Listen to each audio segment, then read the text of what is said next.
मित्रांनो, रक्षाबंधन 2025मध्ये राखी बांधायची योग्य वेळ काय आहे? कोणता शुभ मुहूर्त निवडायचा?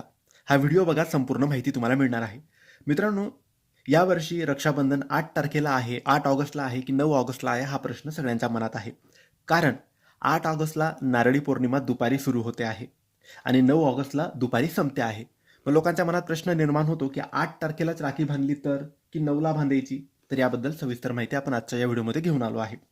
तर मित्रांनो, नारळी पौर्णिमा ही 8 तारखेला सुरू होणार आहे. 8 ऑगस्ट 2025ला दुपारी 2:12 नारळी पौर्णिमा सुरू होईल आणि 9 ऑगस्ट शनिवारच्या दिवशी दुपारी 1:24 नारळी पौर्णिमा संपणार आहे. परंतु 8 ऑगस्टला रक्षाबंधन करायचं नाही, राखी बांधायची नाही. रक्षाबंधन 9 तारखेलाच साजरा होणार आहे, 9 ऑगस्ट शनिवारच्या दिवशी. आणि या दिवशी शुभ मुहूर्त आहे 9 ऑगस्ट